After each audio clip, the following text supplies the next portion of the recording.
This is the story of the last voice in the Old Testament. The people of Judah have returned from exile. The temple in Jerusalem is finally rebuilt, but something is deeply wrong.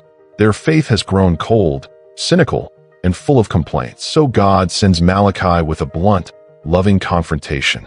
This is the story of a broken covenant, and the shocking question God asks them first. "I have loved you," says the Lord. "But you ask, how have you loved us?" That cynical question sets the stage for everything that follows. So God lays out his case, and it's shocking in its specifics. He starts with their worship.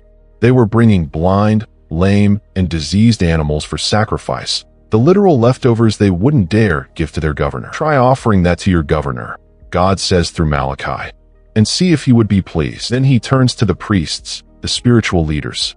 They were corrupt, showing partiality and causing many to stumble by their instruction. The people? They were breaking faith with each other, divorcing the wives of their youth for trivial reasons, violating a sacred covenant. Every charge points to the same heart issue: honor with the lips, but the heart is far away. It's not just bad behavior, it's a broken relationship. And God's questions, "Where's my honor? Where's my fear?" are full of heartbreak, not just anger. This is the core of their cold faith.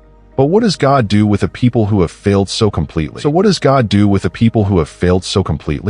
He doesn't discard them. Instead, he makes an astonishing promise: "I will send my messenger, and the Lord whom you seek will suddenly come to his temple." God says he will come like a refiner's fire, to purify and restore, not to destroy. And then, Malachi ends with this: God will send Elijah the prophet before that great day. Centuries later, Jesus points to John the Baptist and says, "This is Elijah who is to come." The promise wasn't abandoned.